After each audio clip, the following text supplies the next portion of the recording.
Good evening, everybody. Welcome. My name is John Koppelmeyer, and I'm the Executive Director of the Iredell Arts Council.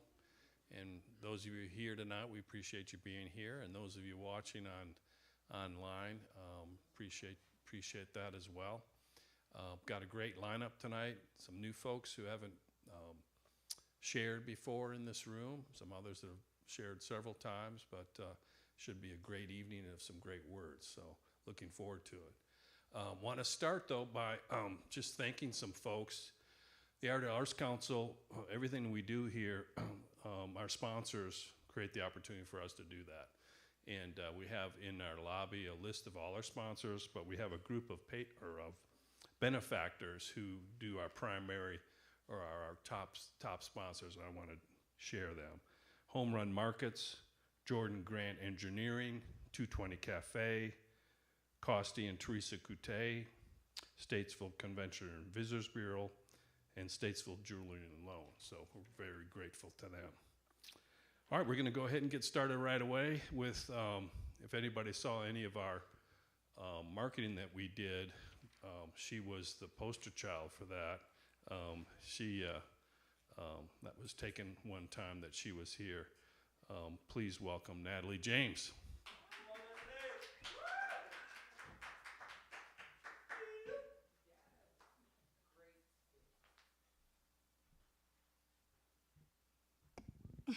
A pleasant good evening to each and every one. It is an honor to be here tonight. So I have a few poems I'm going to perform, and I hope you guys enjoy it.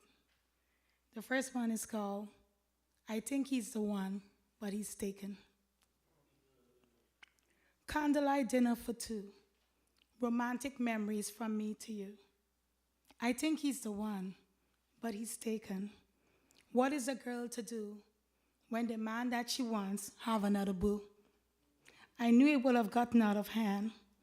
I went into this blinded without a plan. You see, life has a way of coming back at you. Karma's a, shut your mouth. You know you were wrong. Your feelings for him could never be this strong. You know walking down that path would have been a life of death. When you got into it, you didn't even sweat or acted like you had some kind of regrets. But I think he's the one, yes, but he's taken. A mistake you should not have made. Well, when did he ever give you the gesture that you guys were more than friends? When did the memo hit that this thing was eventually gonna end? When you realize he was the one, but already taken? Thank you.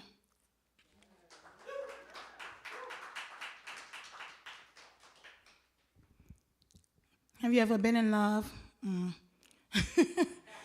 So, everybody always talk about love is always candlelight, roses, the whole 9 yard.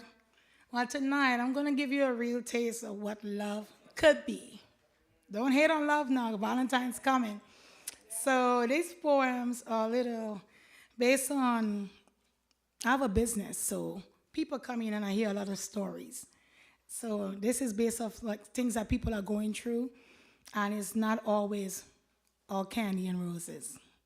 Love, Love, means to me letting others' values exist. But what we have, I won't call love.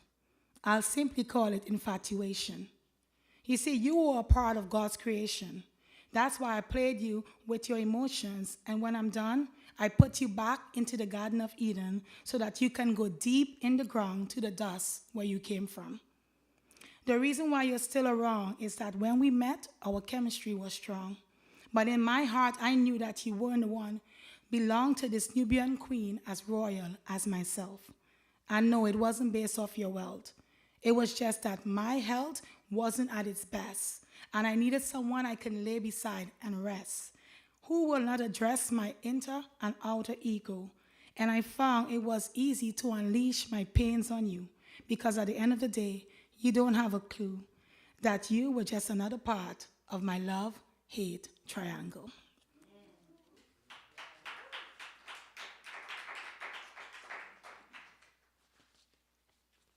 My second poem is called Y'all might think I hate love, Lord. I hate you. I hate you for allowing my body to fall in the arms of a stranger who was just a replica of my ex. So, yes, I said it. I hate you for making me believe that this queen had finally found her king, her soulmate she longed for deep within. I hate the scent of wanting and needing your permission to breathe again after you said we could only be friends. Because of the fact that this chemistry we lack was like a black mole that you thought could have been mended. I hate that I was just a trend that you intended to tag along for a while, as you enjoyed the ride of being in this goddess. That was the only Mercedes Benz that you can ride like a rover under the covers of temporary intimacy that never really existed in the eyes of God or man. I hate you for not having a plan, for holding me hostage and not truly understanding that a woman like me has boundaries. Thank you.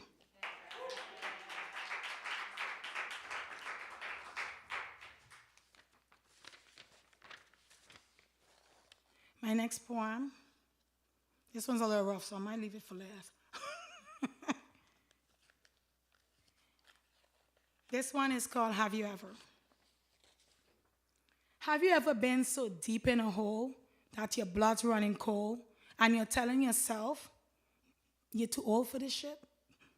Have you ever been told by someone that you were nothing but gold, but then you realize you were just silver, waiting to be delivered by a jeweler who had skills that can really polish you and make you brand new? Have you ever dreamt of a man who was supposed to have a plan, but all he did was run because he couldn't understand that a real woman like yourself needed more than just someone to open her door, but make her feel secure in all sections? Well, I've wondered about these things, and even if I wanted a ring, because love no longer makes my heart sing. It's simply an illusion of a perception that this world is nothing but make-believe.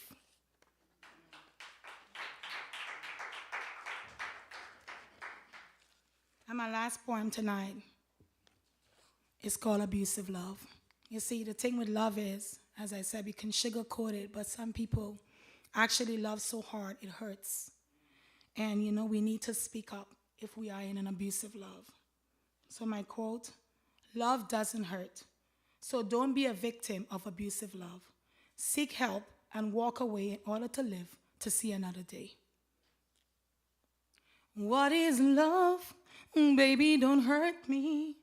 Don't hurt me no more. What is love? Baby, don't beat me.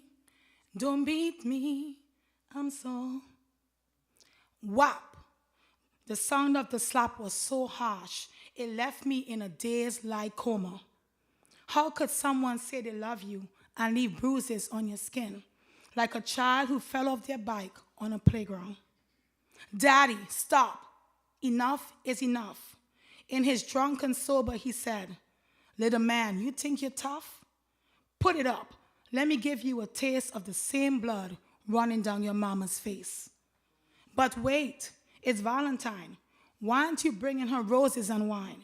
She worked so hard to make sure you were fine. And this is how you treat her, like crap? Stop the sass. What do you know? As he took a sip of his vodka and got ready to go. I grabbed him by the pants while Mom tried to take the keys. But with one kick, he dropped us both to our knees. And with tears in our eyes and fear in his, he grabbed a cigarette and proceeded to lit.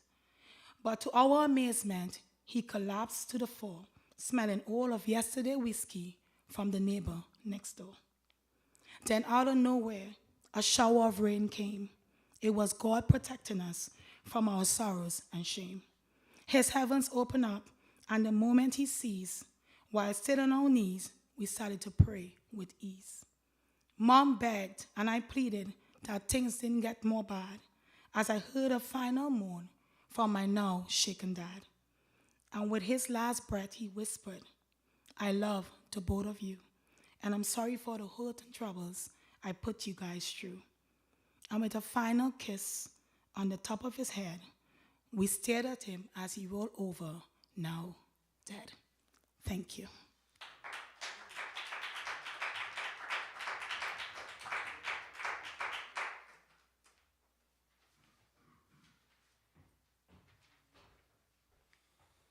All right, another applause for Natalie. Those are great. Thank you, Natalie. I'd forgotten to mention the theme tonight is love. It's a week before Valentine's, so a lot of the poets will be sharing those kinds of poems, perhaps. But our next performer is part of a duo that they both are here. And speaking of love, how long have you guys been married? 62 years. So that's pretty awesome, isn't it? So let's welcome one of the two halves. I don't know if they're both equally wonderful, but please welcome Les Brown.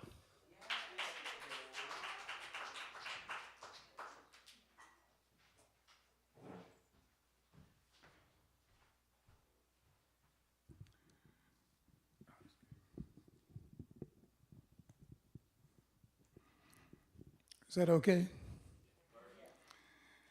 Before I start my poems, I want to plug my book. This just came out this month. This is a book of short stories that's set in the mountains of North Carolina, and it's published by Red Hawk Publications. And if you know of the author Lee Smith, she says of it, Iron Bridge Sunday is the most beautiful collection of pitch-perfect short stories I have ever encountered. And then she goes on later on to read, say that Les Brown writes the best dialogue I have ever read, hands down. Also, Ron Rash, who is going to be inducted into the North Carolina Literary Hall of Fame this summer, also has comments in the book that are very uplifting. So I would appreciate if anybody would want one. There's some out there on the table. And I also have a little chapbook that's now in pre-sale.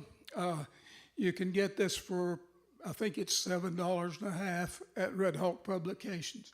Oh no, Main Street Rag, excuse me. It's called The Coming of Storms. And it's a little bit dear to my heart because of the fact that the earth is in deep trouble, from all kinds of environmental problems. So the coming of storms is like natural storms, lightning, thunder, and that sort of thing that I love. I really enjoy them. But then also the storms that we're facing as humanity and as the environment. So if you'd like to get those, I can either get you in touch with where to get them or pick up a book out there. Okay. This first one is set on a creek up in the mountains that Joyce and I is on our property. It's called Once More. We go again to the clear pool on Stillhouse Branch, where I learned to swim naked with older cousins. Then I took you, my new bride, to nature's rock-bound pool, sloping down from July hot rocks into the green depths where crayfish crawl over angular scree. Easy on agile young legs, the way we test our aged joints and lost balance. We step with care on leaf-slick ledge, cling to limb, and place our hands down where young feet stepped with abandon. We tell each other to take care, for the journey back is much further home than it was back then. Reaching the pool at last, we shed our clothes, wade slowly into the chilled mirror water that once wrinkled our young fingers and toes. We hold each other's hand a while for surety of footing. Then we swim the length of the pool and back to lie wrinkled on the warm rocks. Thank you. Thank you.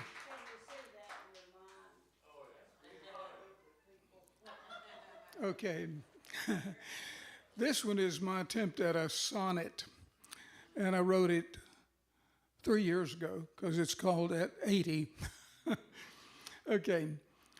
At 80, we walk the shore, we walk the shore as one back in the day, while our youth was free and unaware of passing years and pendulum sway. Thoughts of age and time remained unshared, and then we saw the rhythm of the sun with the passing of time and slowing pace. Now we feel the course that we have begun and know what lies ahead is not a race. We push away the nagging pain and ache to go once more to find what we once knew, where we once held hands by the sea and lake and watched the white birds as they flew. To Minnie's Lake we'll go at 80 years and row among the cypress and shed our cares. Okay, that's a sonnet form if you didn't maybe recognize that. Okay, this one is called While Painting and Watching Her Write. Joyce, I do a little art, and Joyce does a lot of writing, so this is a tribute to that. Her hands are age-warmed yet soft, shaking in rhythm when held on air's soft cushion. They are solid as she holds her black scripto pen, writing poems of that other time when women trudged to the well, when men strummed strings by lamplight in a wireless house. My brush is stilled in the curled strokes of Prussian blue on stretched canvas. The waves and the horizon will wait, the surfs sliding, resting upon the sand. Do you still want to swim by the sea and touch the cadence as we once did? Okay, thank you. That's my three.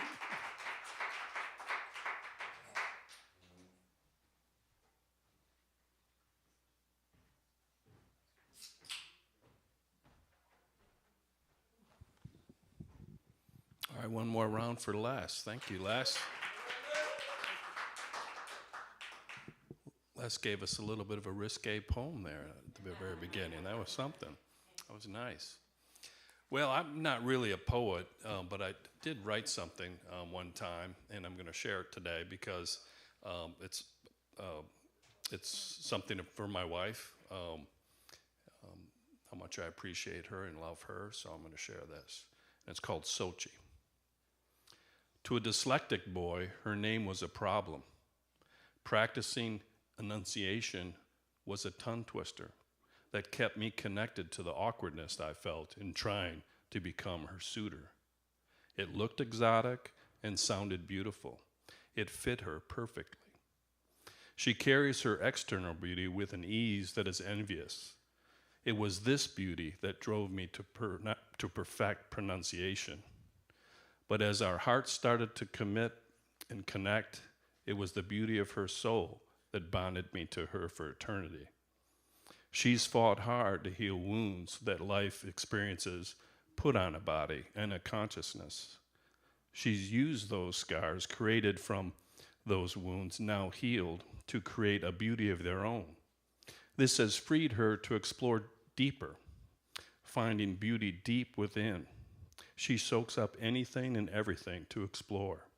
She uses her dreams as instigators, as instigators to meaning. She long ago broke down barriers of religion to explore any thread of spiritual understanding. Artistic expression for herself and in others has become a portal for developing self. This healing and learning are creating an intuition that is always aware of the health of our connection. She uses this to demand reconnection if she feels the slightest splinter or wedge developing. As someone who digs deeper holes and thicker walls when emotions take over, she's been a savior of my soul. She's helped me realize, understand, and now experience that loving someone else entirely really is true salvation.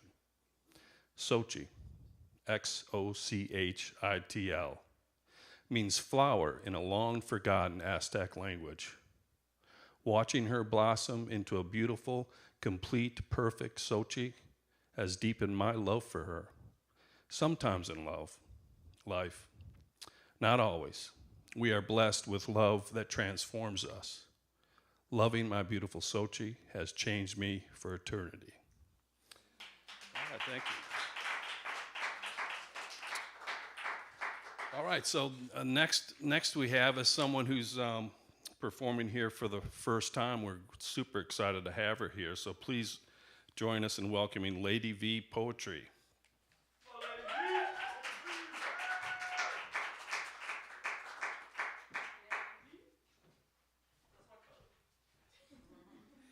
Good evening. How are we doing today? You can do better than that. I said, how are we doing today?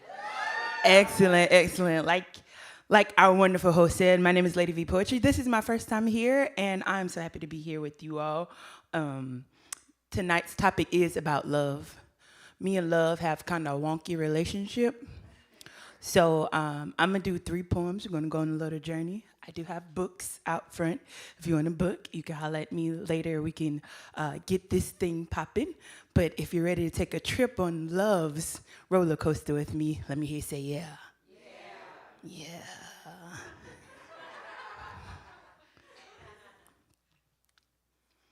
Dear ex, your trash is not my treasure.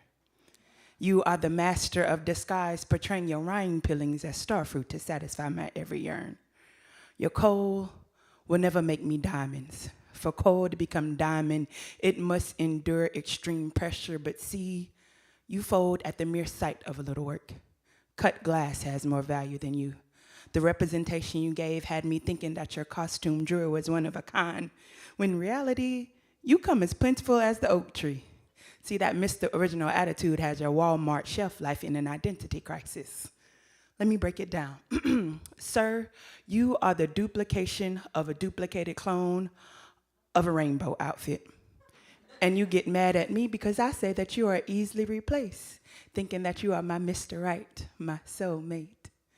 God said a man that finds a wife finds a good thing. Well, if I'm to be that wife, don't I need my good thing? Not the bearer of my destruction. I'm talking the type of person that would make paths through dense forests for this queen to follow with ease, and not some simple-minded boy that just wants to go along with the flow. Walking through this apple orchard like these are your fruits you sowed. See, sir, your trash is not my treasure, and your gold a fool would never like. Yeah, baby, you sparkle. Just like glitter on arts and crafts. With a good gust of wind, you'll fall off and bust your ass. Expecting me to stay a permanent picture on an etching sketch? Oh, no, baby, I'm a Picasso. And you are just a product of Hobby Lobby in a toddler's hands. Something only a mother could love. See, you put your crap on a gourmet platter and you expect me to get full off of lies and deceit. Your buffet is all you can eat. But I prefer a home-cooked, candlelit dinner just for me. You can never make me platinum-encrusted diamonds out of sand and crystal. Even if you could, it wouldn't be worth my time or my soul. So thank you for your time, Mr. Trash Collector. This piece of art has no place in your ugly-ass macaroni box. I had to start off right there because in the beginning stages, me and Love had a real rocky relationship. And then I said, I'm not going to blame every other person and treat them how that person treated me. So I stopped allowing them to impose their thoughts, feelings, views, past actions on the next relationship. So in life, sometimes we lose loved ones.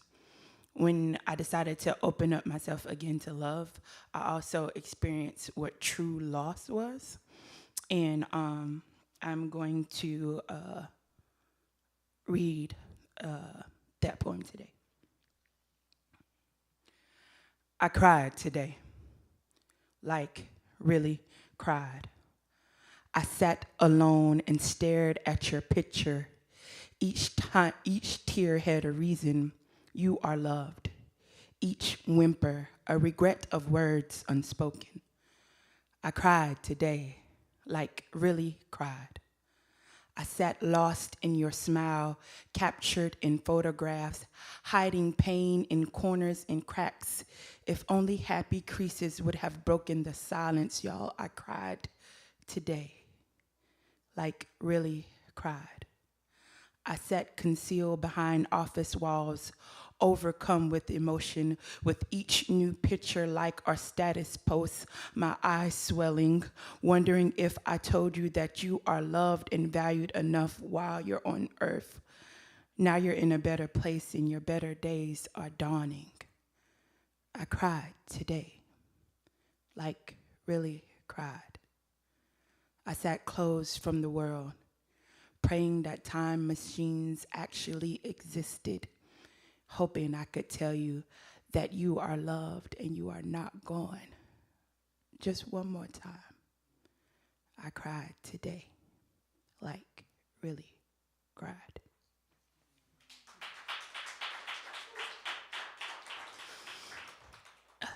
My last poem I'm going to do for you all is love and inspirational all together. Everything that I've done today is actually in the book. And again, you can get that from in the front. Have I told you I love you lately? Have I told you you still mean the world to me? Have I told you I love you? I'll be your wishing well. Tell me what you want. I tried to write you a love poem. My pen could not form the correct words. Each time I put needle to paper, the ink left me dissatisfied. Oil never penetrating sheets in ways to cause heartstrings motions. The jackhammer of the ball never released orgasmic greatness on white pages. See, springs lack the capability to allow shafts ascension and descension to reach climactic heights. It's like starting a journey only to stop halfway. Disappointment. I tried to sing you a love song with melodies so sweet you automatically think of me. But with each rise and fall of vocal phrases, I crack like lips in winter's air with no climax. See, my notes always fell flat on the staff, causing a sharp pain in my stomach with every crescendo and decrescendo. My allegro was never fast enough to fill my chest with the greatness of love that your magnitude brings. I got tired of trying and failing to write you a love poem or sing you a love song, waking every day thinking today will be the day that I have the words to scribe in concrete how my heart beats for you, or sing until Jericho's walls fall, allowing my love to transcend this plane. I don't have those words. I just prayed. What must I say to convey you are my heart's realization for itself in another? How you illuminate my darkness just by crossing my memory. I prayed and the answer came with the shining of a heavenly light piercing through my dark cloud saying, God is love. So simply put, I always and forever, God, you. Have I told you I got you lately? Have I told you you still mean the world to me? Have I told you I got you? I'll be your wishing well. Tell me what you want. Poem. Thank you.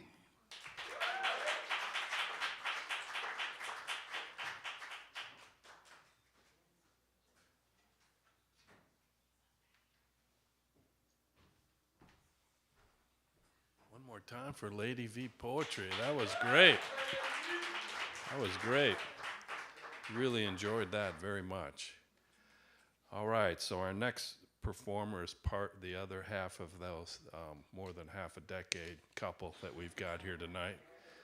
Please welcome Joyce Brown.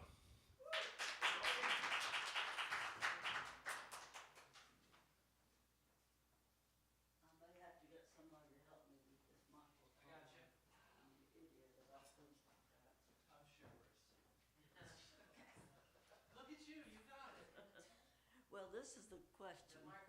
How do I get it lower? I appreciate it. I got it, Josh. You want it down a little further? Down a little further, yeah, I think. Is that good? They can hear you. Is that good? Okay. Now the glasses.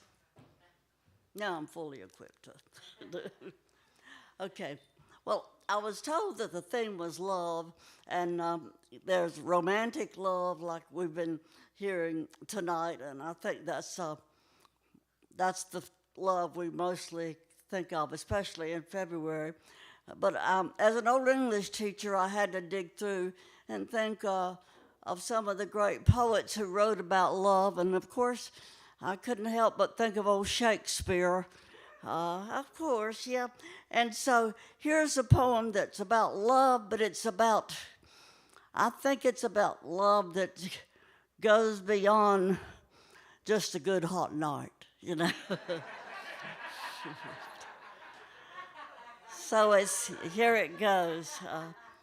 Let me not to the marriage of true minds admit impediments. Love is not love, which alters when it alteration finds, or bends with the remover to remove. Oh no, it is an ever-fixed mark that looks on tempest and is never shaken.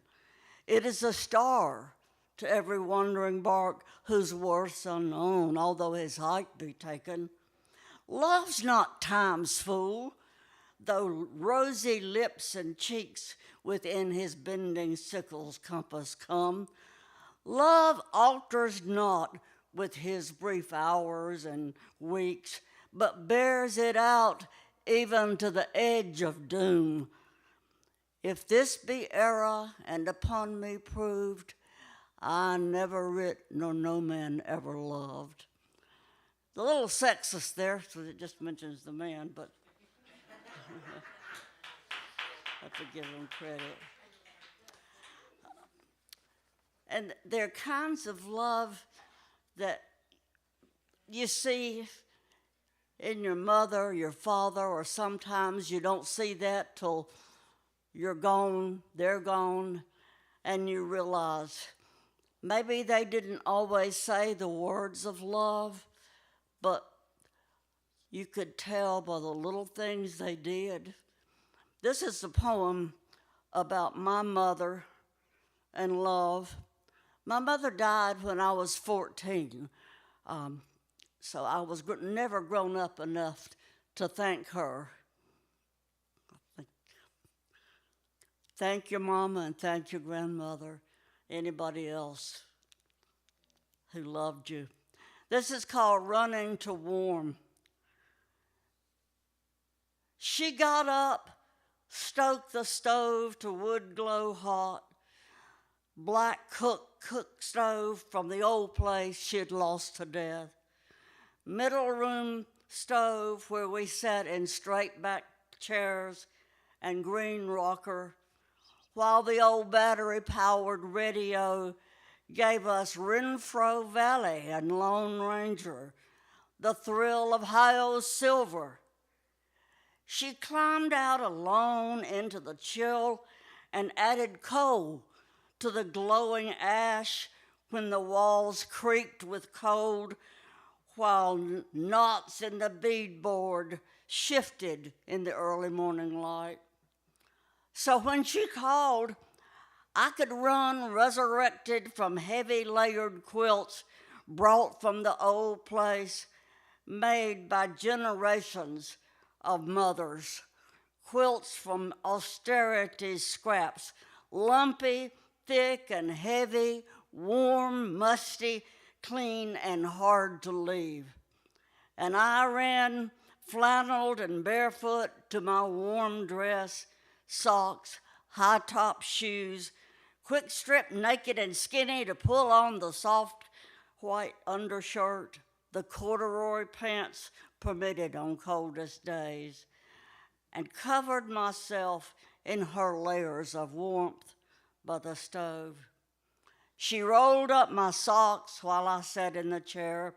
I laced my shoes while she stirred about, made my breakfast from store-bought eggs, poured my milk, washed and wiped my face, brushed the long brown hair, wrapped me into cold, warmed coat with its smooth satin lining, buttoned it high, stood on the cold porch with crossed arms and said goodbye, her breath a warm morning fog, already dissipating in the damp winter chill.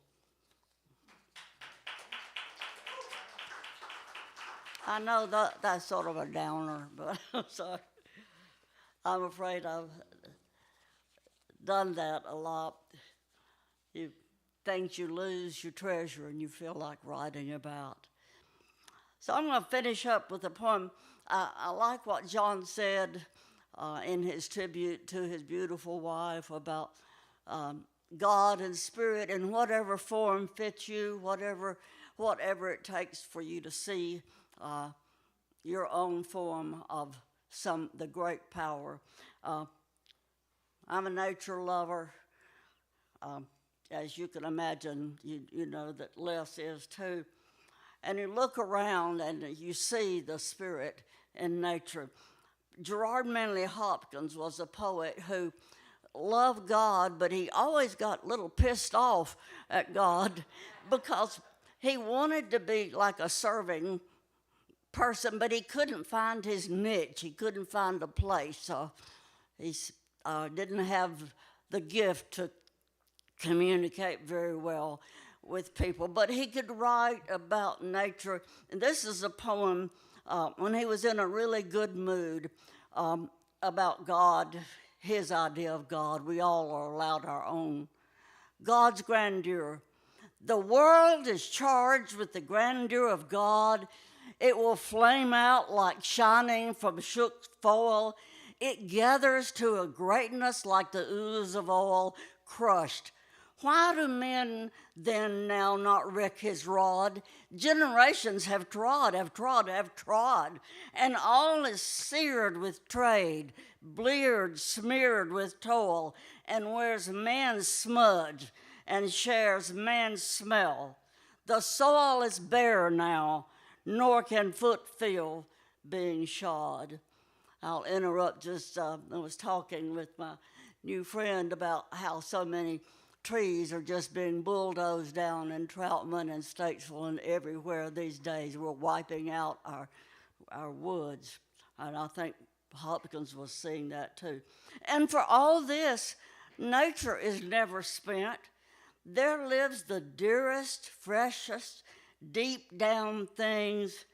And though the last lights off the black west went, oh, morning at the brown brink eastward springs, because the Holy Ghost over the bent world broods with warm breast and with bright wings. Thank you.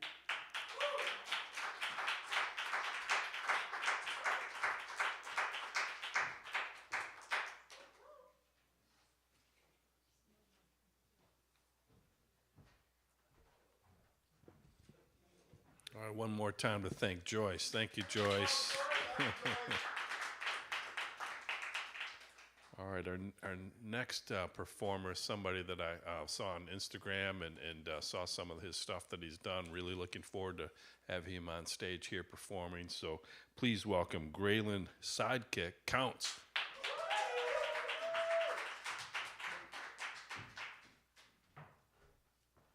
If y'all doing all right, let me get an all right. If y'all doing all right, let me get an all right. You guys are lovely. Y'all are so awesome. You said you were born in 41? 42? And you 41, is that right? Were y'all? Shh. 41 and 42. These guys are older than Bugs Bunny. For real. That's amazing. I want to honor y'all so much. Thank you so much for sharing and spitting. You guys are beautiful. I'm much younger, and I've already found survival to be mildly challenging. So thank you for surviving, and thank you for bringing your stories. It was beautiful. I want to share a couple poems with y'all. I'm going to read one off a phone. I'm going to do some paper, and then I'm going to try and perform one. Is that all right? All right, here we go. In 10, 9, 8, 7, 6, 5, 4, 3, 2. I used to know God was not malicious. Now I believe. And with belief comes the doubting. Did I know how to fly? Was I immortal? Have I already died? How long must I toil? Had I wept before? I can barely remember the things I used to know without thinking. I had full access to my brain 100%. It was a mercy of the Lord to slow down my head, to retard my knowledge. It is too much for a body to bear a mind mourning with all its capacity. You do not know what it was like to live with her. You have not loved with your core 100% of your body and mind, and I don't anymore. I used to feel, really feel. We did not need words. Words were the plaything of a child. I could sense her from across the garden. It's all dull now, numb now, for the pain was too much to bear. It was just a moment. It was agony. That day was not the first time I heard a beast speak. I remember some parts. Era, the language of sus. How I wish you remembered the mother tongue. It is not a lion or a horse. Lion means era. Era does not mean lion. How I wish I could speak with you instead of speaking to you. Do any of us feel anything anymore? I once sat with a butterfly before it had a name, discussed what word would best describe it, heard the stories of the elk and the deer before naming them. I remember some parts. Was time a thing then? Did we talk for eons or was it an instant? God forgive me. I can't remember. I spoke with the animals. It was what the snake said that shook me. It was how my ribs responded that froze me. Medusa came into God's garden. Had anyone in heaven or on earth or under the earth ever spoken like this before? Did I have the answer back then? Did questions exist in that world? Could I have borne losing again? Did I watch my Lilith walk off into the desert sunset alone forever? Has she faded into your legends? Are my mind and heart giving way to madness? Was she ever even real? How do you people cope with so much doubt when Eve, the Eve,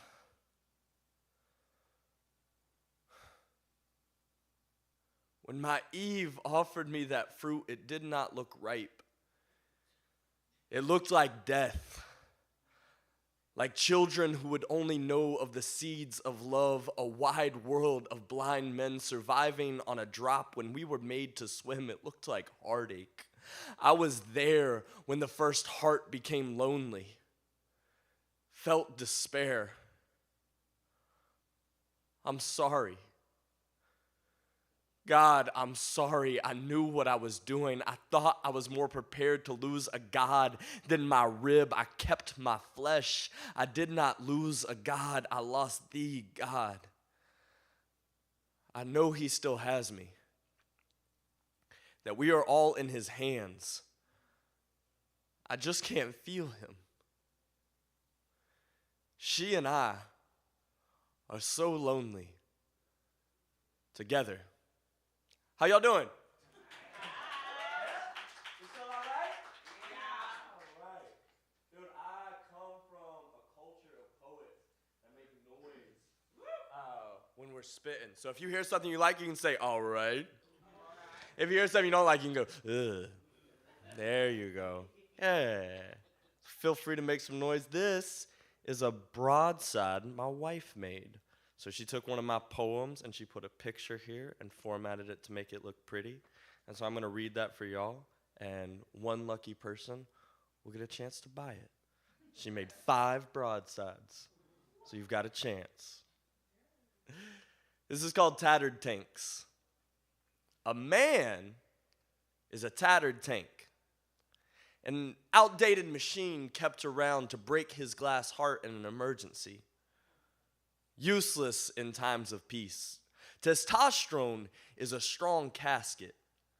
A refrigerator that can take an A-bomb blast and keep running. An empty piñata with no colored candy inside, being beaten, swinging from a tree or old jungle gym, a string being pulled on by the elders, mothers clapping and singing, "Let the children play." When the cardboard cracks open, only silence spills out.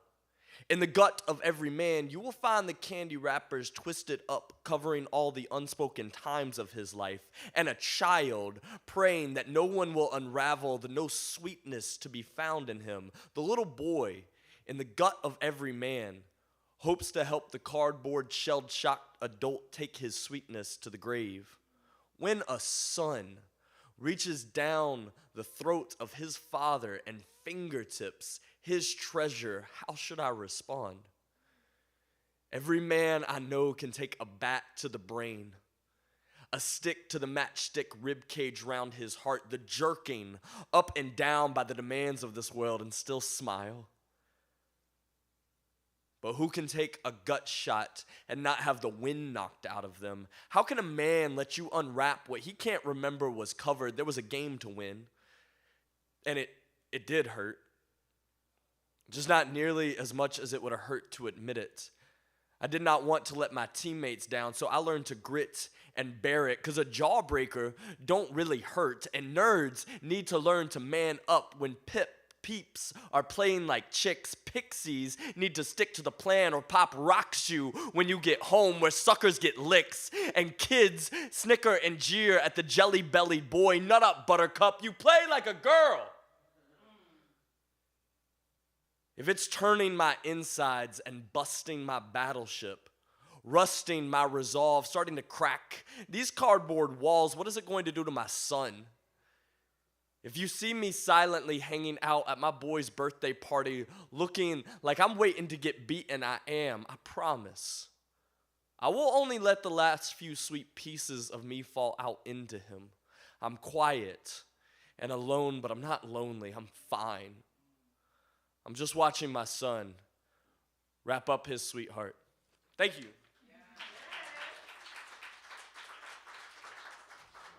All right, so we went through like some of the rough times of marriage with that Adam and Eve poem and how it can feel lonely sometimes even when you're together. We went with some love for my son, who I appreciate and hope can grow up without having to completely conceal all the things inside of him. And now this is my favorite part. This is the story of how me and my wife met.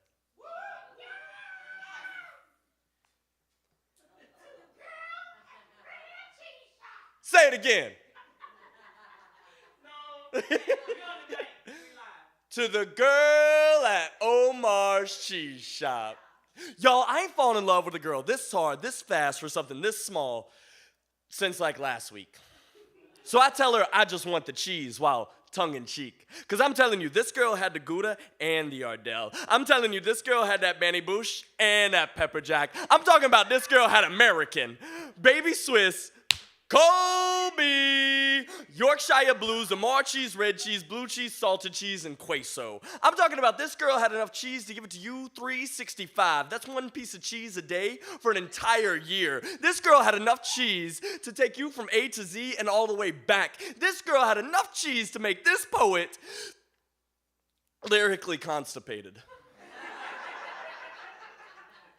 Hi. Was all I could think to say. So I just sat and contemplated my approach, because you gotta be smooth when approaching the grilled cheese girl at Omar's Cheese Shop. So I walked up to her.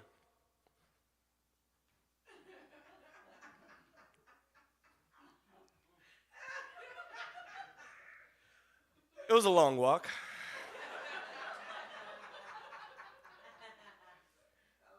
And I said, hey, did it hurt?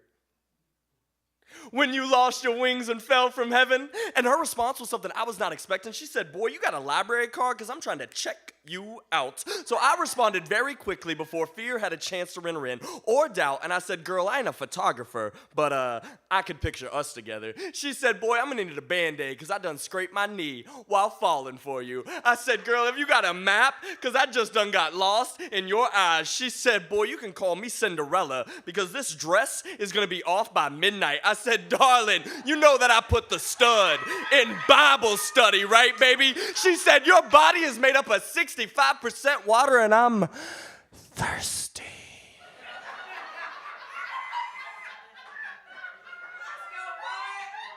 So to all of my friends who said there was too much cheese inside of my poetry or flirtation, please, I did not need some kind of flirtation cop. What I needed was to meet the girl at the cheese shop. Thank you, guys.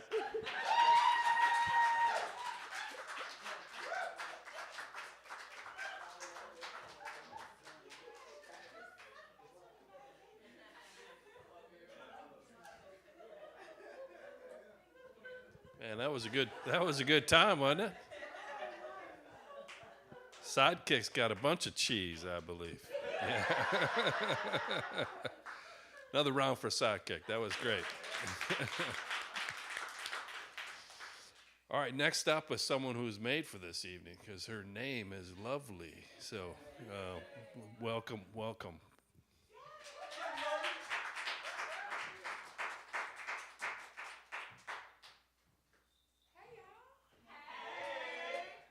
This is such an awesome space. Thank you for having me. I'm glad to be here. Hey, online.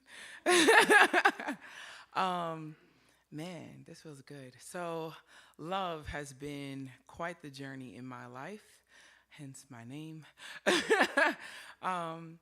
But recently, I am working on my EP called The Calm Chaos, which dives into that and dives into the healing, the spiritual aspects, and all the good things that come with love, healing, and so forth, and spirituality. So I'm going to give you one of those pieces tonight. I'm going to start with that piece. This is kind of the ugly before the good, so I just want to give y'all that. I know my worth now. I had to fall. See my value, give my all. Manifesting greatness and overflow. Higher vibrations. You have to go. Take the sun from my eyes. Let the darkness override. Take the stars from my smile. Leave me standing in the night. Ain't no love here anymore. Take your things, walk out the door. Broken vessels, body sore. Cut out my heart, empty core. It is the darkness that finds me crawling at my tears. Drowning memories where smiles were twisted frowns of your displeasure with my existence. I loved you unapologetically, without fault, yet it was I who ignored every sign. So many flags waving in the wind of my bruised soul. Blood stains of red flesh surrendering. There was no honor in staying, no honor in hiding. I was a fighter. Militant in how I loved, it was clear and unwavering. I was battlefield for your warring blows, words shooting at me as hands wrapped around my throat, choking every possibility of having a happily ever after. But I knew no examples of healthy love. I knew back-breaking, table-smashing, belittled love. I knew how to fawn, freeze, and take flight. Fighting was the easy road. Every night, I broke, shattered across my bed. Every morning, I brought myself together, back with weakened adhesive. The tape wasn't as strong as it claimed. Love was never the glue. I didn't know my options, so I stayed. Try to justify and excuse your behavior. Lost friends and family. Put you before all my needs. Lost my daughter and myself. But we're still fighting. Ain't no love here anymore. Take your things, walk out the door. Broken vessels, body sore. Cut out my heart, empty core. You made me the joke. While you were the joker, I broke. You continued to smash the pieces. No beauty in jagged marks, years of abuse, sculpted scars. I forgot what your hands felt like, imprints washed in sand. I didn't forget the tsunami of your anger, crashing against my shore. Memory of your touch grew cold. Icy chills matched the warmth of your heart. I recall what your love was like. I recall not being enough, how manipulation covered the wounds, how the blind chose not to see my plight, how funny your Jekyll becomes Hyde, hiding the truth. You painted the picture with my black and blues on your brush. My faith was in the roots of what we created. You, water, hemlock, so beautiful and tempting to touch. I drowned in your poison. Buried in the soiled dreams of your embrace, I dug my own grave, lost in the moment. The wet of my face begins to dry as hands wipe away my sorrow, like you tried to wipe the joy from my smile. Deep breath. No longer in the darkness. I remember who I am. I remember you never cared. I know now I don't cry for what I lost, but what I never had. So take the sun from my eyes, let the darkness override. Take the stars from my smile, leave me stranded in the night. Ain't no love here anymore. Take your things, walk out the door. Broken vessels, body sore. Cut out my heart, empty core. I know my worth now. I had to fall. See my value and give it all. Manifesting greatness and overflow. Higher vibrations, killing shadow. That's that piece.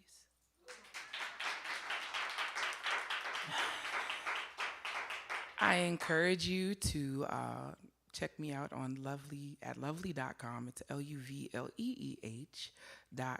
And there you can find more information for the Calm Chaos, the EP, as well as the Calm Chaos, the Boom Friend Show. Thank you. This next piece, are there any married folk or been married, was married, might have been about to be married? I was married once. It was cute. I always tell people, happy marriages don't end in divorce. So I'm happily divorced. But at one point in time, I did love the idea of marriage and weddings and all of those good things. And this is my wedding poem, if you will. So here it goes. Love unconditional.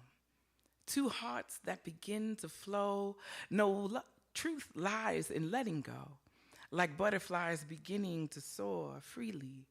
Opening wings to receive a heavenly gift. This love is godly. To know love unlike any other, crafted by the hands of God. Molded in his love, you have created forever in your hearts. Told your past that they no longer bind us. They no longer bind you. All pain and hurt removed, leaving only true love. When smiles are synchronized to heartbeats, when joy keeps you grounded, but peace helps us to take flight. A calm wraps you in moonlight. reminding you that even the sun shines in darkness. You can overcome any and everything with love. Supporting each other's dreams, protecting each other, knowing growth comes with healing, trusting God through our journey, destined to be together. Teaching one another new ways to love when times are good and when times are bad. Trust this moment. Trust that when your forever is with someone that you have joined with, the heart will always know what it wants, and what it wants is you. Love, sweet love, king, sweet queen, united in God's eyes, blessed by his love. Here we stand, and the glory of his greatness, watching how magnificent patience can be. When love is purely given, it sets you free. Together in harmony you shall always be, making memories for years to come, basking in the love that isn't forbidden, that is beautifully written in the sands of time, deep as the ocean runs, far as the horizon, a touch so soft, gentle and warm, a smell so fragrant like roses in the wind, a voice so reassuring, comforting to the soul, seeing into each other's hearts the final puzzle pieces to completion. Wholeness in the kiss, fullness in the mind as it drifts on dreams, unafraid to take a leap, living fully in creativity. Dreamers, believers, this is what you are, and together you will paint the world. That's that piece.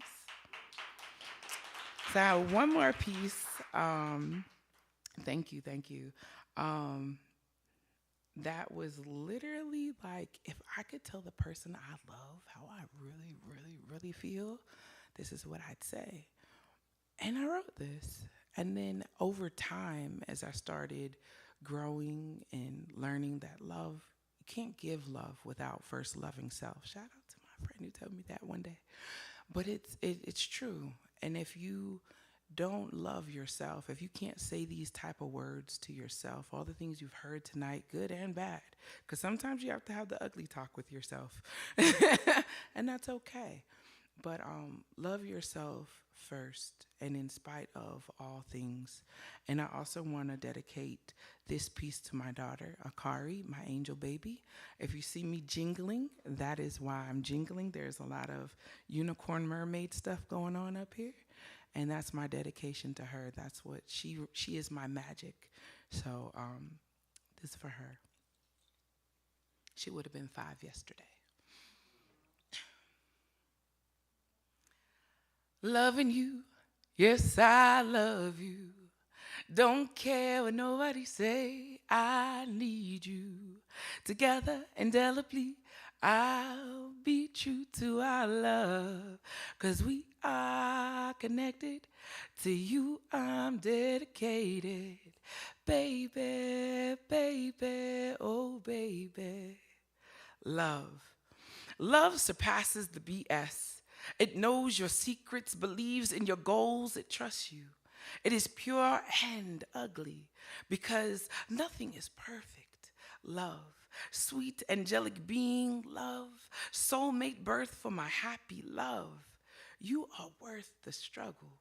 You are worth the fight. The fight is battling my traumas so I can give you the healed version of myself. You are the antidote for my pain, though I am the happy I seek in self. I would never make you responsible for my joy, but the purpose driven behind my smile. The reason why I live, you are worth the wait. I have so longed to become the lover and friend, the one where you wished upon stars. You are worth changing to be better. You are worth the joy in days to come, the reason why tomorrows are worth living for. You are the breeze on a hot day, the warmth on winter nights, the beauty of spring days. You are worth the struggle, the disagreements, and the difficult conversations, the healthy communication, not fueling any drama. You are my hallelujah, my perfect amen. You are worth screaming atop of mountains. How full you make my heart. You balance me more than Libra scales, more than chakras aligned. You are my peace, worth the journey, worth letting go of yesterdays. I love you. Love you like God loves his own, like puppies love play fighting, like babies love peekaboos, like dancers love music, like healing needs nature, like spirit needs God, like full circle. You are beauty. You are fierce. You are worth fighting for. And when the fight is over, you are everything, like best friend breaking the depression with a soulful laugh. Like investments are to success, you are the perfect imperfection. The hello to my good morning. The see you later to my good night. The life support to my last breath. I love you. Ugly, I love you. You are my reason to push through dark days. This is what love is, what promise is, what chance is, what not giving up is. No one can carry your torch, for you are a unique light set here for me to see, the darkness removed, the peace restored when chaos settles. You are peace, you are love. My love, the love I desired, prayed for. You are the prayer, the word God's chosen for me. For you are worth it all, my reflection, my equal, the one that sees you as you are and accepts each element. You don't have to try with me, just be, as am I. Here we can live and see forever together in a beautiful harmony that no one can match. Living on a lullaby, singing sweetly the song of our dreams, like loving you. Yes, I love you. Don't care what nobody say. I need you. Together indelibly, I'll be true to our love. For we are connected. To you I'm dedicated. Baby, baby. Oh, baby, I love you all.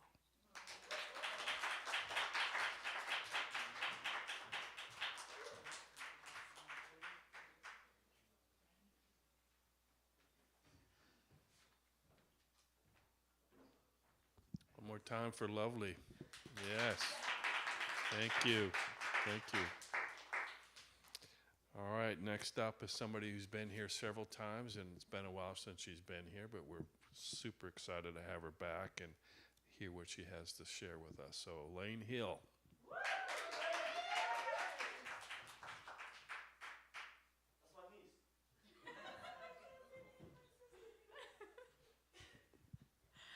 This night has been absolutely, like, I know it's not over, and I'm happy about that because this has been, whew.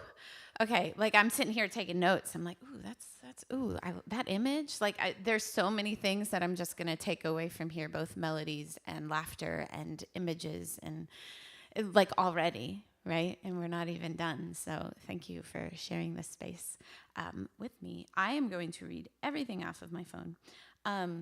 So, because that is what I do these days, especially. So,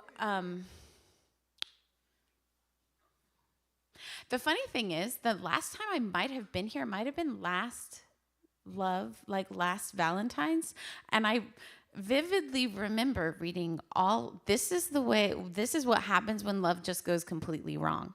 Like, I literally read all sad poems. So I'm going to change that and celebrate this year. Hey. So that's what's happening. I'm not going to do that poem. I've thought about it. It was on the list. But I am going to read a poem to dedicate. Joyce, you started this because you wrote a poem about how love and loss are so intricately connected. Just to honor the space, and do I know if I'm going to make it through this without crying?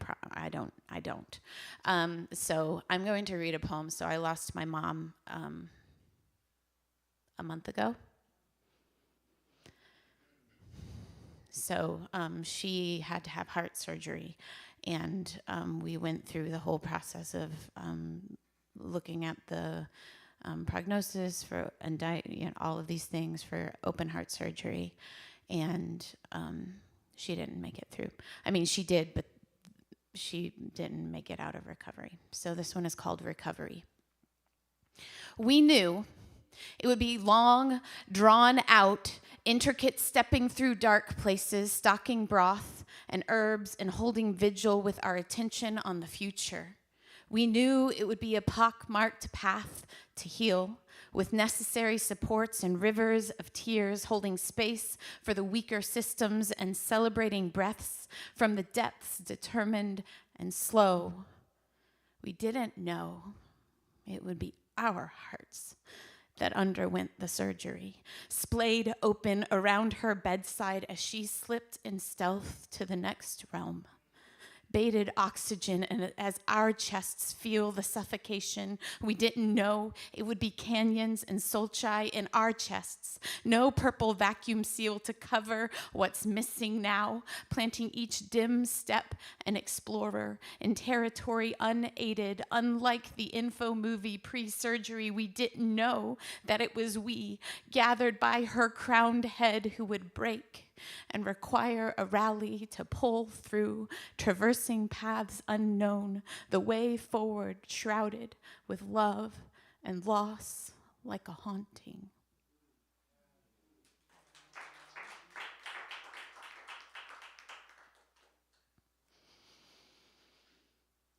Okay, let's change it up. So, so that's real sad, right?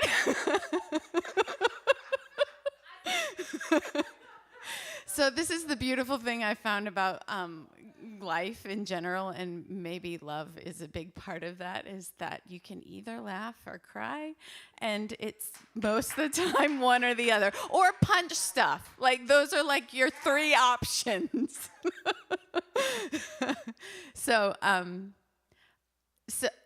Okay, so I am, how do I say this? This is the funny thing. I don't know how to talk about this.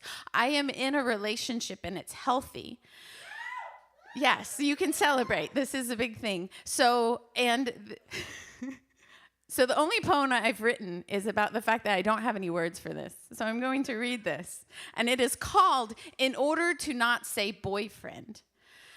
Because I don't like the word boyfriend. And I don't know if it's just me or if it's just, okay. So.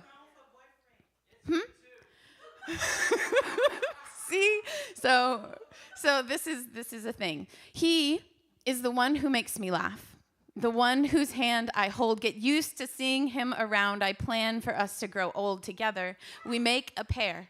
A couple, a power duo of creativity. He is perfect for me. We fit just right. I like this kid. My heart is his. I'm Lady Elaine, and he is my knight, and lucky for me, it's not unrequited. I love him.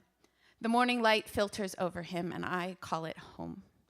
The afternoon's anticipation. The morning light filters over him, and I call it home. The afternoon's anticipation is a return to him from wherever I roam. My spirit is at peace with him, my mind at rest. My heart unexpectedly expands, my insides do flips. There are so many words to describe, yet none do him justice. I might be a poet, yet what is the way to announce he'll be by my side as long as he'll stay? I'll kiss his cheeks and call him bae or swain or paramour or lover or partner, or my heart is yours, followed by yeeps. That's scary. We are walking similar journeys. He is my heart's container, my soul's refuge, my God's gift to me after so much abuse. He holds me gently and loves me with kindness. He matches my passion and reminds me what alive is. The problem with boyfriend is it has so little meaning, a passing label so incongruous seeming. We walk together on this path of life. We talk and laugh like besties deep into the night. We both have our demons we're trying to fight, yet we cannot get an hour out of our sight. I am me, and he is he, and together we are a we. who are working on ourselves and how to get some sleep. Our bodies course with electricity, a connection that we did not plan. Depending on how honest I want to be, this is Timothy. I just love him.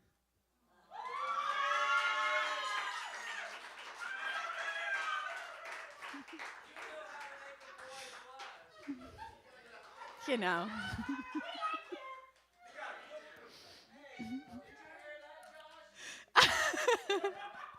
And he's certified by my friends in the crowd, so that's good. All right, so not everybody is in that space. So this was the first poem that I wrote that was hopeful about love. So I'm going to read it. It's a little more general. Love is. Need to work on my title. It's okay. Growing up, obviously before online shopping was a thing, my best friend's mom had to wait for someone she knew to travel down south. I lived in the north. So don't judge me. So she could... That part wasn't in the poem, but I felt it needed clarification. Don't judge me. I'm actually from like the east of the Mason-Dixon line because I was born in Delaware. So it's not even technically considered north because the north won't claim us. See? And the south won't claim us either. So we're just like this place that people like are like, wait, is that the capital of Pennsylvania? You're like, no, it's a state. It's actually a state. I know. Right. So, okay. That's love. A state unto itself. Okay. Growing up. Obviously, before online shopping was a thing, my best friend's mom had to wait for someone she knew to travel down south so she could get the flour to make her homemade biscuits.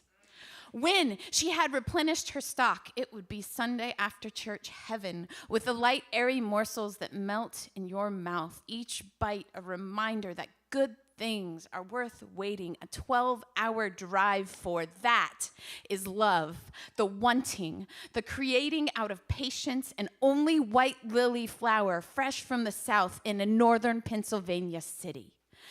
Now, sometimes love feels like the undisclosed secret ingredient in every successful recipe or homemade gravy, and I've got the recipe, just not the time to devote to cooking that turkey into its slow-roasted symmetry and the ingredients.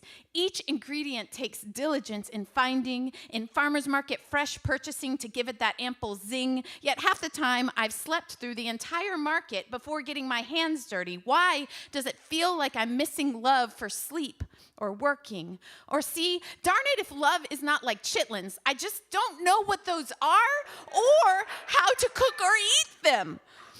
Or even if I want to. Like, love is some insider information I am not privy to that might have health benefits or appeal to some people, but sometimes because of bad experiences, I'm just not really sure I want to try something new.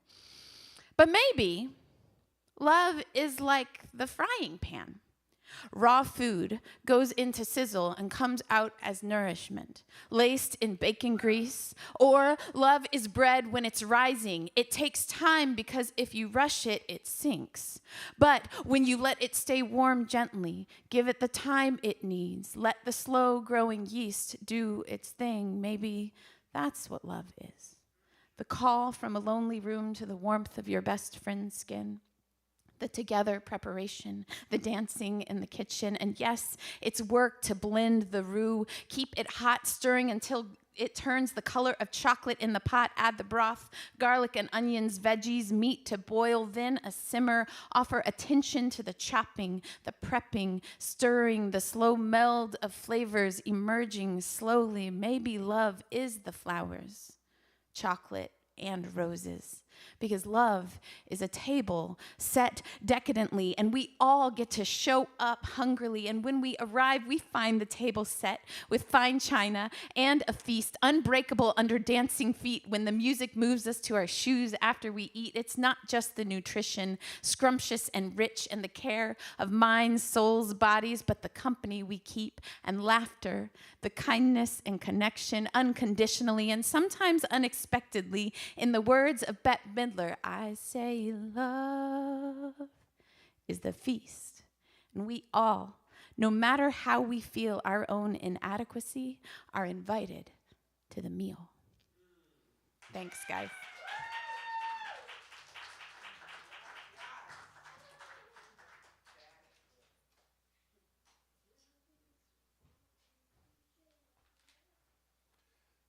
Boy, she gave us the full circle of love there, didn't she?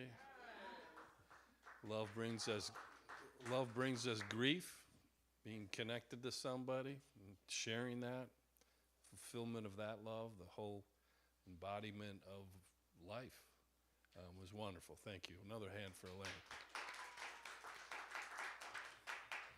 All right, next up is one of my board members. So happy to bring him on the board this year. Sam was, I've shared this before, when we started doing spoken word coming out of the pandemic, connected up with Sam, and he really got us connected to a lot of different artists to come out here and perform. And I'll also just raise up that he just recently got a regional art grant through the North Carolina Arts Council and did an awesome job. He was the highest rated grant application that we had, and that was quite an accomplishment. Very nice. And he might also share a little surprise about, hear about some love happening for Sam too. So please welcome Sam Fox.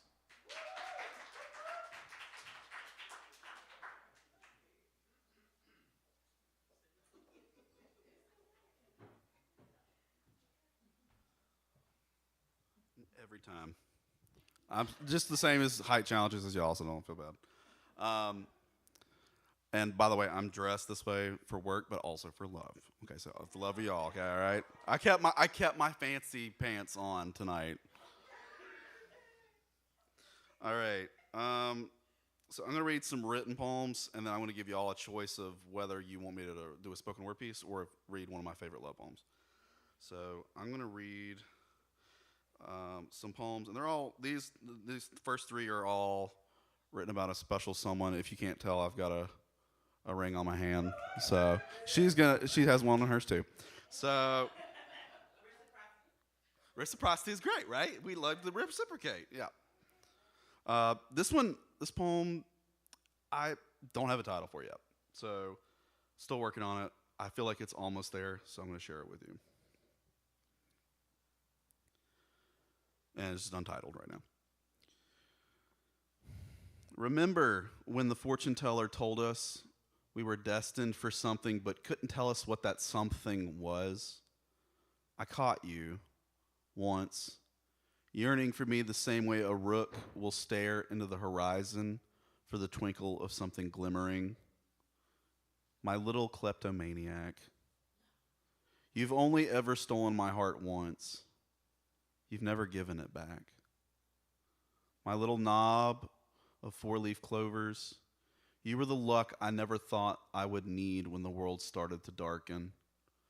My little shivering dahlia, you walk by me in this world, and I would know it was you with my eyes closed. Let's steal each other's hearts and craft them into boats.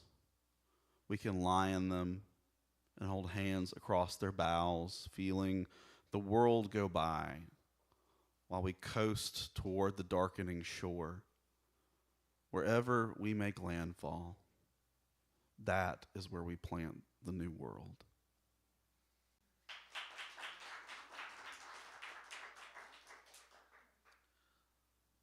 So it's cold outside. It's going to get colder until we get a spring snap, even though we use a telepathic groundhog to tell us that spring's coming.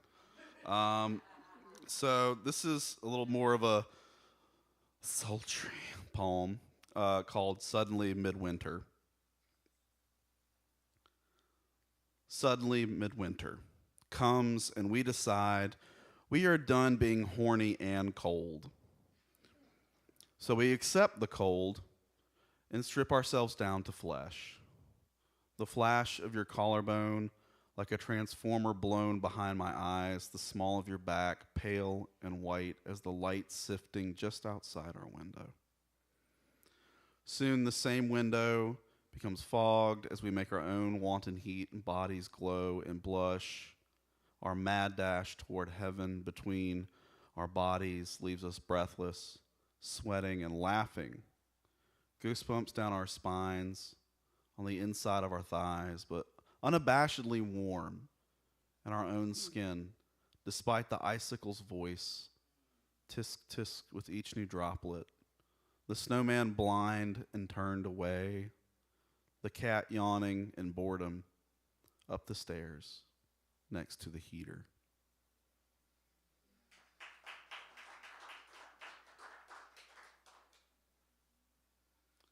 And this is new shit. Shit new shit. I love spoken word poets. I gotta tell y'all. Y'all make things interesting. Y'all make it fun. I love to like do the same things y'all do. We love y'all. We love your work. Thank you. So, I love you too. This is titled, it's a weird word. It's actually a phobia word. It's metathesiophobia, which is essentially the fear of change. Metathesiophobia is the fear of change. Yeah, I think that's most of us have that fear. Okay. I can calculate on one hand the moments that have made you cry. On my other hand, I count the ways we've laughed and made joy something important in our lives, and I realize I'm going to need more hands. Your silvering hair in the mirror reminds me of stars streaking by overhead. Your inability to walk without tripping over your shadow is adorable, no matter how light your step may be. My heart sputters when you do fall, and I wasn't quick enough to catch you. I've been considering relearning calculus so that I can feel less afraid of a rapid increase in change, for after all, calculus is the study of change over time. The curvature of your knuckles and knees through the next 40 years of our lives together, the depth of your wrinkles, an increase of blue in your veins as you approach 50 or 40,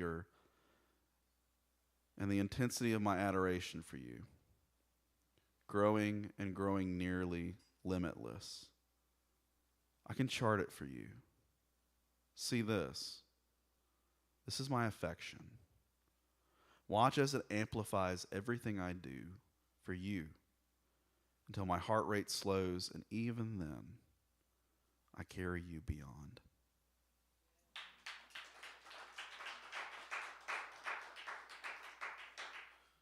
All right, so I'm going to give you all a choice. I'm just going to say the names of I'm going to read someone else's poem because sometimes I can do decent love poems, but I love celebrating other writers as well. So I'm going to give you two names, and you tell me, you just pick it out, yell it as loud as you can. You may not know either one of these, so I don't care. I'll read either one. Alex Dimitrov or Anis Mojgani? Anis Mojgani? Anis Mojgani? Okay. So I want to get some information about him. He's one of my favorite. He does spoken word as well. And he is one of my favorite artists. And I'm going to read this is one of my favorite love poems that he happens to write. And you can find his work on his website, thepianofarm.com. He's an artist too. I just want to shout out to it's kind of like a cover of a song. I'm doing a cover of a poem. So this is called Milos.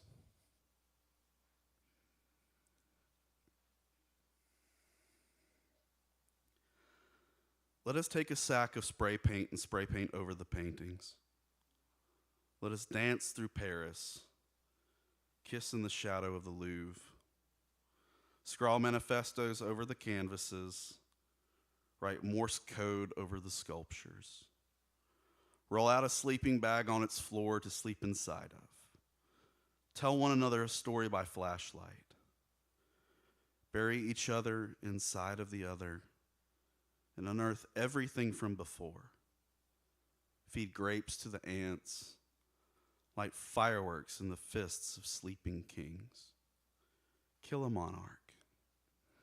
Break back outside, find a wall to do all these same things to, up upon and up against, break its bricks. Climb over them And when the sirens scream, laugh loud, hold my hand, and run fast.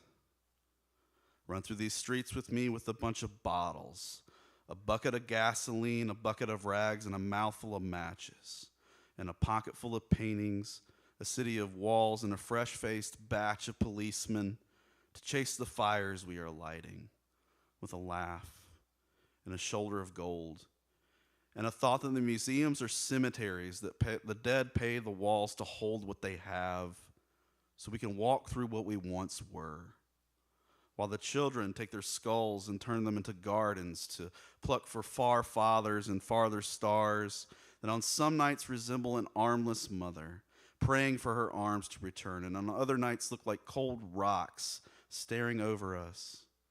And every tooth we tear from our jaws to throw at the black-gloved riot soldiers is another shadow we are trying to lose, where every giggle is filled with lust. So let us laugh this night away, and I will fuck you like you were a prayer. They could save me by having my mouth wrapped around you, and I will hold you afterwards like you were the pulpit, and I was the sky. And this love that danced between that hardness was the holy electric telephone line of holiness that those two things spoke through. Take me into your heart like I was a saint and you were a face of forgiveness, blooming in a valley destined to sink further. Be a river with me. Be the storm. Be the front porch, the dirt, the dust in the road, the bend in the path, the heat in the south. Be a boot full of banjo strings, a fistful of written songs, a mouthful of chocolate dust. When they come to take us, stab them between the eyes. Do not take your hand from around mine.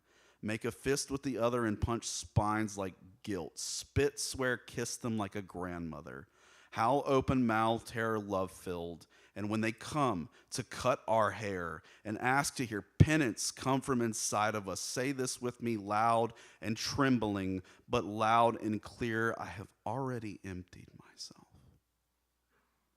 I am a pitcher waiting to be filled with night, a bowl for plums. The plums have come, and I have emptied myself. I kissed regret goodbye, took the hand of another backwards angel and rode backwards into the rain, watching our footsteps galloping away behind us. Say this with me: when the hangman of morrow comes to hang the sun in its daily execution, Laura, we are apples. We are apples. Our love is an arrow. I'm unbuttoning my shirt, painting a circle over my heart. Please, just shoot straight. Thank y'all.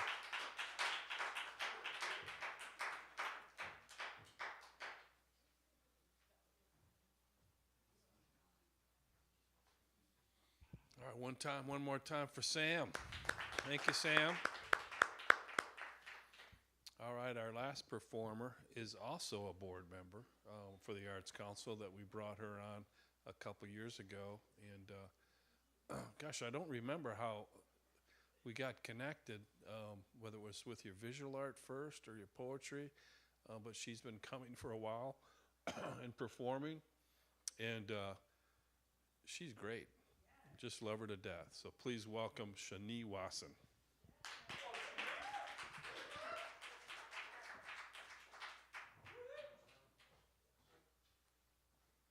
Thank you for lowering the mic. You know, I'm vertically challenged, but it's okay.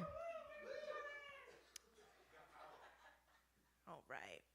So I was uncertain about what I wanted to share. So I'm just going to let Spirit guide me, and what I share will be what I share. So let's start it off like this. Untitled, title it in your head. Let me know if you come up with something creative. Love poem.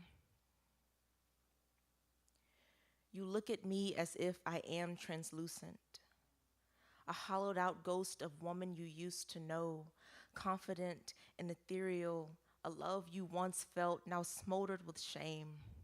can't stomach my heart's hunger or emaciated being. This illness owes us a lifetime of forgiveness that will not show its face. But I am still here, fragile and fighting to become worthy in your eyes. See me like a sugar-coated memory. Want to be here like belonging instead of stuck between your teeth like fallen flesh.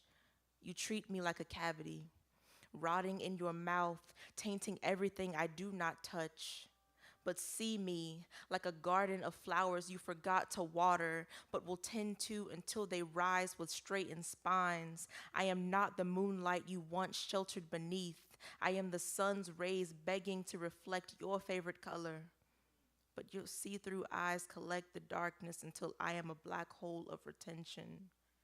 I know I am responsible for this healing, but I only wish you would release me into the galaxy so I may become my own North Star again.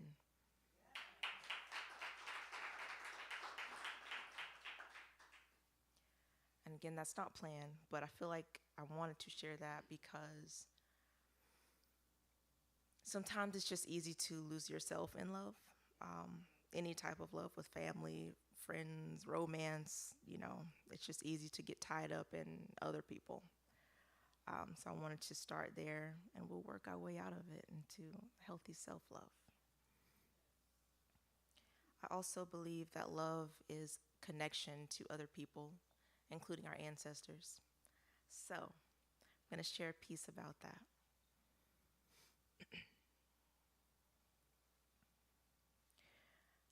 And what of these rolling blue hills, with bodies buried beneath their ebbs and flows? There is no room for indecision or trepidation. To find your wings is to find your freedom, covering its footsteps along the ocean floor. Here, a mother and her babies become bones, worthless and invaluable, mementos of lives worn around the neck, a noose or a necklace that stains the flesh. The drowning decorates their lungs and suffocates the violence of becoming a martyr, or human, void of oxygen. The blood bubbles and stumbles, then refuses to move.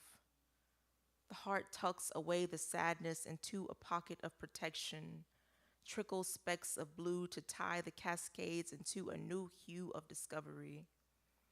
Proclaim your sanity before midnight smears your fear on everything, screams into the universe begging for a creator to show themselves, to prove worthy of worship instead of only showing face in times of praise. This given and gifted deity, this angry God, crawls into your throat and crumbles your voice into a fragile fist. And what will become of this? A haunting of the sea, where ghosts are thrown overboard to ensure their death bides in cerulean skies. But death is not always the end of life, but the beginning of your right to choose a path that transforms light and uncertainty into a glow of rebirth. More mythos than marrow in these rolling blue hills, seeking safety but finding eternity in the womb of the ocean.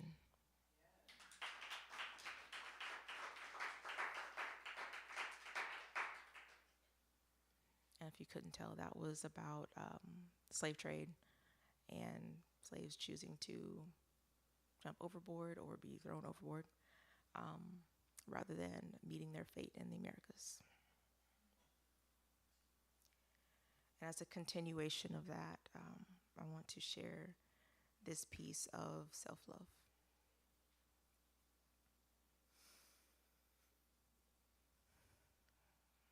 And I come to the water to heal my hurt. Release this knowing into the waves, where the mother of life and sea will wash them away, renewing me into someone greater. I no longer seek refuge, but find home in a cerulean tug of war as Gaia extends her hand to pull me from the hurricane. Let go of the rage and flow with the tides. The remnants of my soul wash ashore, and I am wide-eyed as I peer into the abyss. Relief has never come easy, but the edge of awakening cannot feel more assuring than this. The goddess of my heart places her hand upon my chest. We mesh into one divine being, rhythmic and ready to slip beneath the moonlight's companion. Fill my lungs with yearning as nothing matters in the flesh, and yes, I am ready to understand the slow burn of inundation. Midnight skies tell a story of breaking free, how the moon in all its phases gives glory to Gaia for gracious growth. On the days it feels like everything is breaking, there exists starlight in my smile, erupting into northern lights. When obsidian touches my skin, how the darkness couldn't choke out my will to live, to thrive more than simple survival, drawing breath every morning, inhaling the spirits of last night's binge. I stumble on supernovas, birthing a new version of myself, a being that gives more light than black holes when she speaks. And Luna reminds me that it is okay to live in mourning, for the sun is also a star, highlights a different path, but the road less traveled holds gems worth uncovering, and this life is a never-ending journey of northern stars, creating new homes where beginnings bargain for their chance at genesis and plight. Plight is worth overcoming, for precious stones and moments, and the stars tell my story, engulfing the Milky Way into a universe of wonder where the brown girl is endless and omnipresent. She is not a story of death or drowning in life's ocean, but a symbol of magnificent delight. Holy and full of wonder, she is magic, infinite, and still right here.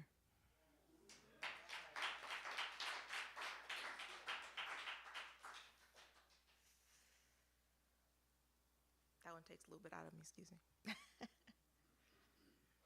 It's a journey, you know.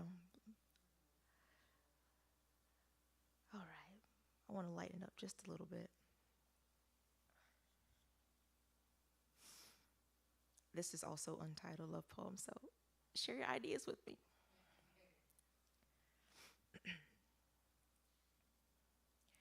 In a world void of light, creation becomes a firestorm, burns through the monotony and echoes rebellious screams. Where to let the sun's rays in and heal the wound itself. You feel everything as your heart turns to stone, cast away like unwarranted yearning. Twist the shadows into a metaphysical clock of mortality where time doesn't exist outside of mundane conversations, and a smile is a gateway to euphoria.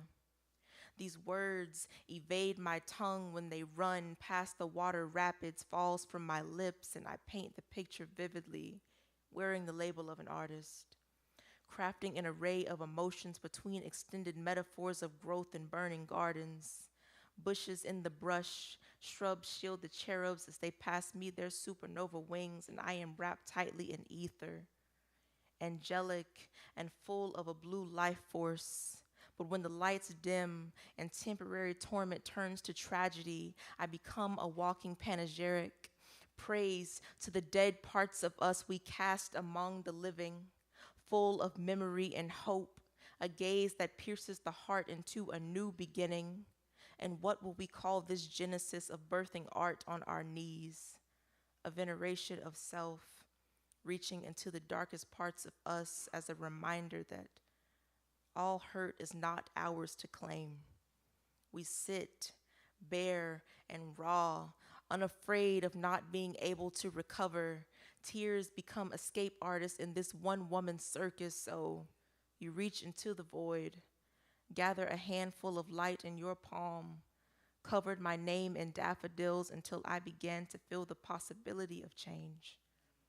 And now, this body exists as a home of memories, a place of forgotten dreams where the walls hold secrets of us, and this love, magnified, is magnetic, pulls me in for more, and I am a poem writing myself into existence and praise.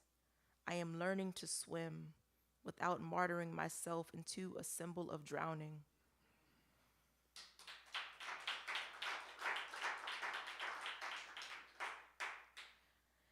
want to share one more with you guys.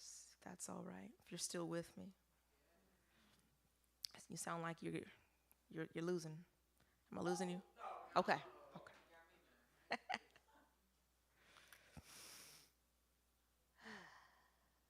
right.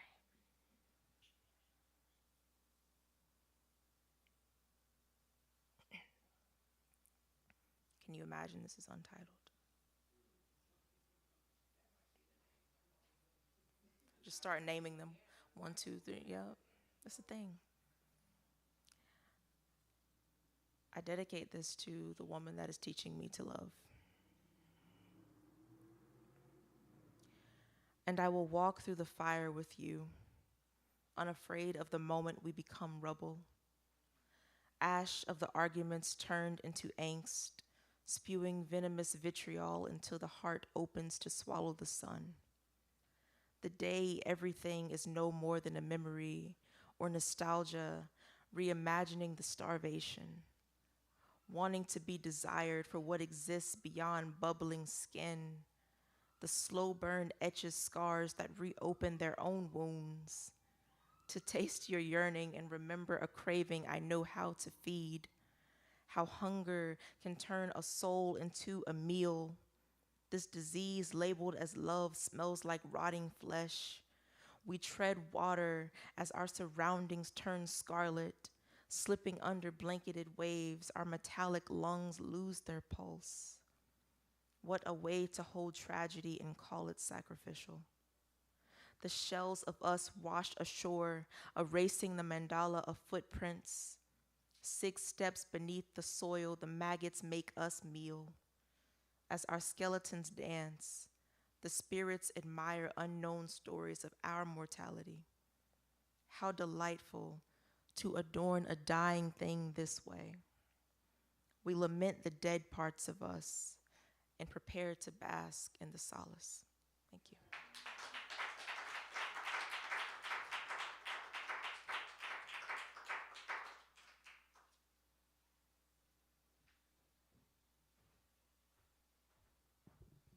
One more time for Shani. That was great. Wonderful. All right. Well, that's it for everybody. I appreciate everybody being here tonight. And love is the word, right? That was wonderful. Please take that out into the world as well. Everybody enjoy your evening. Thank you.